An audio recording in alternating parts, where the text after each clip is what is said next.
Hi, the previous video was how to do chip soldering. This one is how to do pick soldering. It's very, very similar. I took my pieces of scrap copper to practice with, and I put those in the pickle to remove any oxides and dirt and oils and things. And I just put the flux on to prevent the buildup of oxides and fire scale. So that's protecting that so that the solder can get into the molecular structure of the copper. And I'm going to use a piece of solder. And I'm going to go ahead and I'm going to place that solder just right on my board or on my fire brick.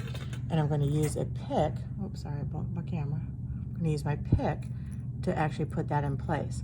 So I don't have to worry about getting the flux crusty and keeping the solder from flying off. Again, I'm using this little torch. If it snaps, I'll just give it a little bit more. Oh my, that's not right. Give it a little bit more acetylene. If it snaps, give it a little more oxygen. If it's sooty and yellow. Okay, I don't know what happened there, but it did a weird thing. All right, so there is my little chip of solder. I'm gonna take my pick, which is why it's called pick soldering. I'm gonna come up, I'm gonna ball that piece of solder and pick it up with my pick. So hopefully you see that little tiny piece of solder on there? Now I'm going to heat up my seam. And if I get that just to where the the flux turns clear, then place my solder on there, it will flow right into place.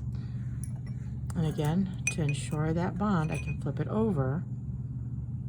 You don't always have to flip it over, but if you can, I like to. And voila, it is soldered.